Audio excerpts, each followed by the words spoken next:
Well, we're back here at the Hall History looking at our continuing series of World War II. This lecture is really called the War in the Pacific Stemming the Japanese Advance. This is taking a brief look at the year immediately following Pearl Harbor, a great defeat of the United States Navy by the Imperial Japanese forces. Well, if we look at this map, we're looking at the areas under Japanese control at about this time in history here. And as you can see, the whole idea where they invaded Manchuria. Here's the Japanese island themselves. We're not going to talk about it a whole lot, but they also got into Dutch East Indies and Indonesia. And there were many battles between the Imperial Japanese Army and the British, because the British controlled much of this area at the time. And the United States controlled the Philippines at this time, and all these different islands in the Pacific. And here's Pearl Harbor way out here. You can see if Japan could control Pearl Harbor, at least to defeat the United States Navy and Air Force and Army here, it would give them control of the whole Western Pacific, and it would also threaten Australia.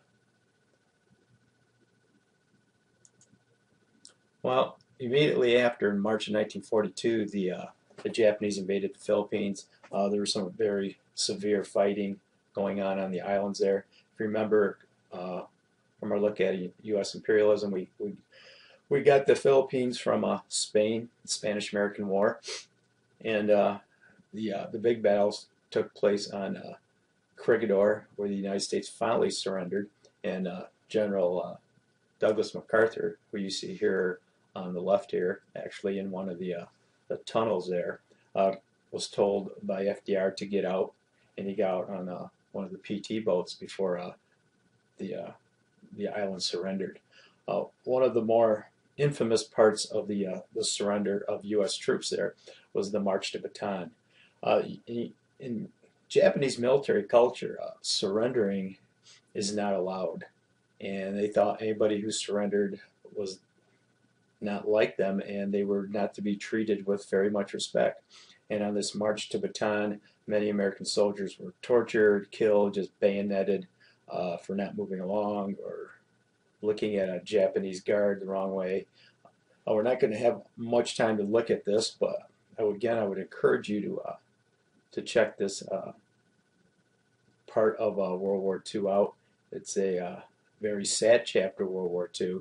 The atrocities the Imperial Japanese Army did on our soldiers during this time period. Well, in April of 1942, the United States needed something to raise morale and to show the Imperial Japanese government the United States wasn't defeated. And in April of that year, Colonel Doolittle launched off an aircraft carrier, some bombers that actually attacked Tokyo, and then they were to land in China.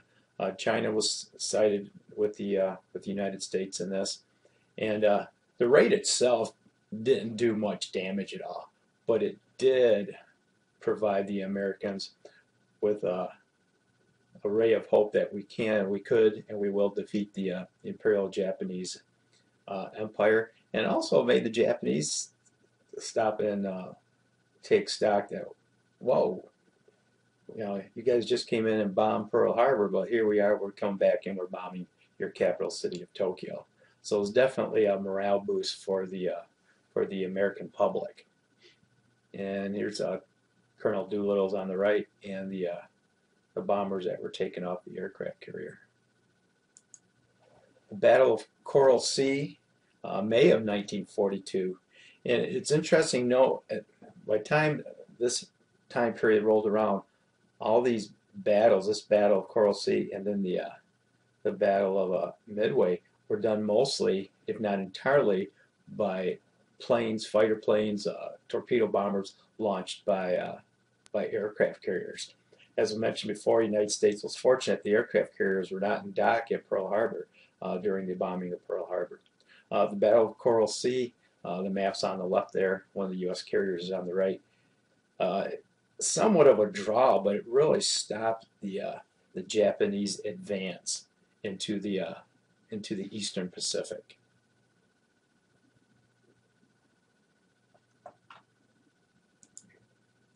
The Battle of Midway, and you can see on this one, was entirely fought by carrier-based planes, and Admiral Nimitz, whose picture is on the left there, commanded the U.S. troops here. And this was the first big major victory of the United States Navy in World War II in the Pacific. At this point, it was very similar to Stalingrad, as we looked at before, is that it really turned the tide, and the United States got on the offensive and started island hopping with the United States Marine Corps and with the United States Army to push back the Imperial Japanese Army. And again, this is one of the major battles of World War II, and it was fought entirely by carrier-based planes. And that takes us out of this one. In our next few lessons, we'll come back, we'll get into the later years of World War II.